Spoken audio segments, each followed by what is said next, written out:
อันนี้เป็นสถานที่หนึ่งอีกที่ว่าอยู่ทางเครื่อง โอ ที่ เค เขาจะ เจอแล้วที่ไหนอยู่นี่ไปลงคนตัว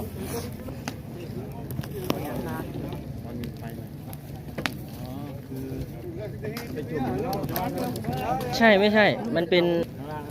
มันอันนี้อีกก็เป็นอีกสถานที่หนึ่งเนาะเพราะว่าอยู่ทางลุมก็มีทางเทิงก็มี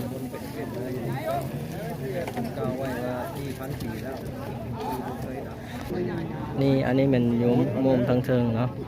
อันนี้เป็นสถานที่เผาเนาะแมนเบิร์ดเลยนี่นะ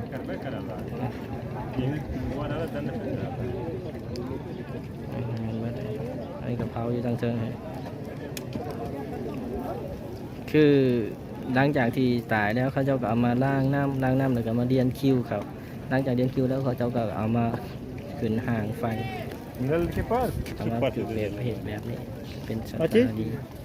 อันนี้นี่ชัดเลยนี่มีตีนมีอย่างไรนี่แหละเห็นไหมยังเป็นตีนยังเป็นรองเท้าคือมันไม่มีอะไรที่แน่นอนใช่ไหมเอาอย่างมาคือทุกสิ่งทุกอย่างเกิดขึ้นมามันก็มีการดับไปแบบเป็นธรรมดาอันนี้เป็นแบบ